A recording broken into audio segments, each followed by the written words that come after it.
Kalau kita perhatikan larangan-larangan syariat yang bersifat haram, itu sebetulnya ada dua macam.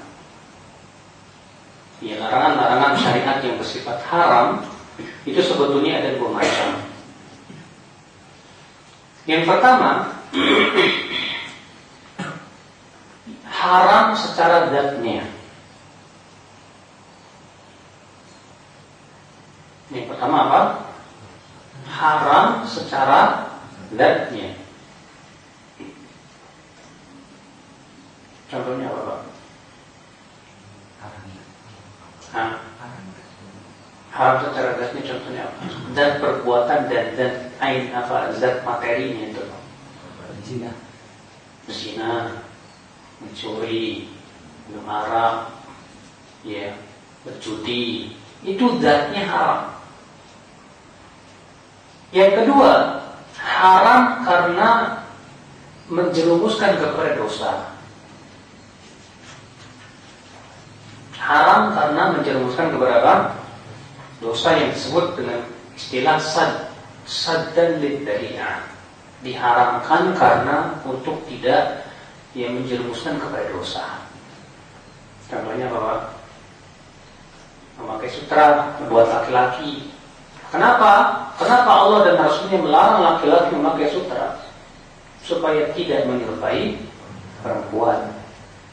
Sebab ketika laki-laki yang memakai sutra, dia akan hilang sifat kelaki-lakiannya.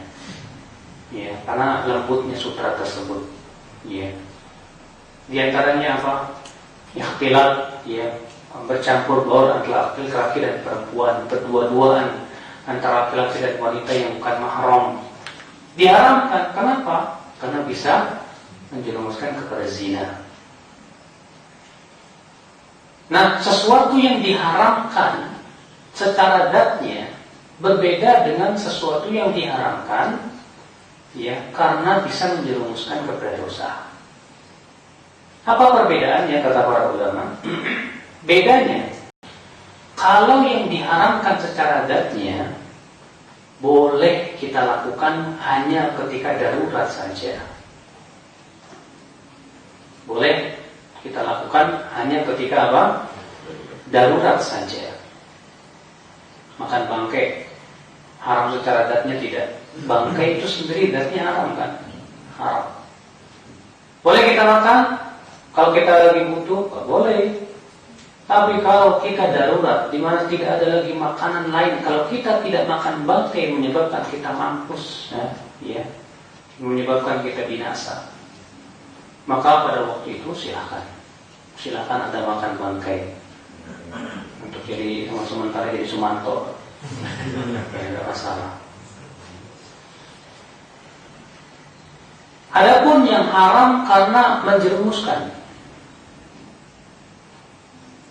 Adapun yang haram karena menjerumuskan, maka diperbolehkan ketika ada hajat atau kebutuhan, walaupun tidak darurat. Diperbolehkan ketika ada apa? Hajat atau kebutuhan walaupun tidak darurat. Sekarang apa bedanya darurat dan hajat, Pak? Bedanya, Pak, kalau darurat, bila kita tinggalkan akan memberikan mudarat. Darurat, kalau kita tinggalkan akan menimbulkan apa? Mudarat. Disebut darurat, Pak, kalau memberikan mudarat kepada salah satu dari 5. Iya. Disebut darurat kalau memberikan mudarat kepada salah satu dari 5 apa aja?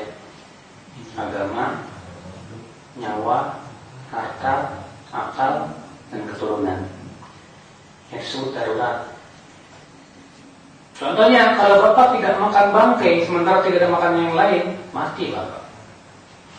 Maka masalah untuk mempertahankan hidup lebih utama daripada apa? Daripada bahaya makan bangkai itu sendiri.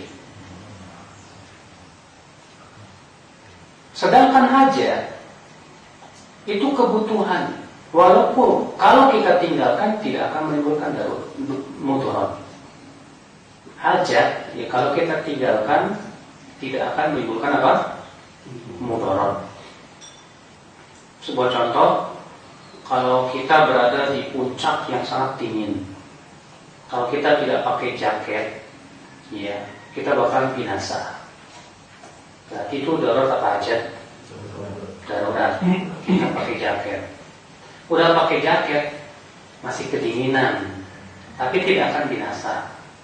Kita butuh satu lagi. Berarti yang kedua namanya apa? Hajat. Bisa bedakan? Nah, haram yang secara zatnya baru boleh diperbolehkan hanya dalam keadaan apa?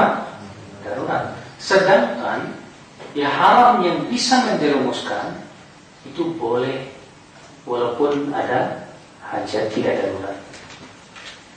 Iya. Nah ini akhwat Islam, contohnya apa Pak? Contohnya misalnya sutra. Rasulullah SAW mengizinkan beberapa sahabat yang terkena penyakit hikah, gatal-gatal, untuk memakai sutra lil hajat. Contohnya lagi, ya, memandang wanita yang bukan mahram haram bagi laki-laki, tapi diperbolehkan ketika seseorang ingin, ya, menikahinya. Ya, demikian pula, ya, perkara-perkara yang sifatnya menjerumuskan kepada dosa yang diharamkan karena itu, maka ketika ada hajat diperbolehkan. Ini ikhwatul Islam.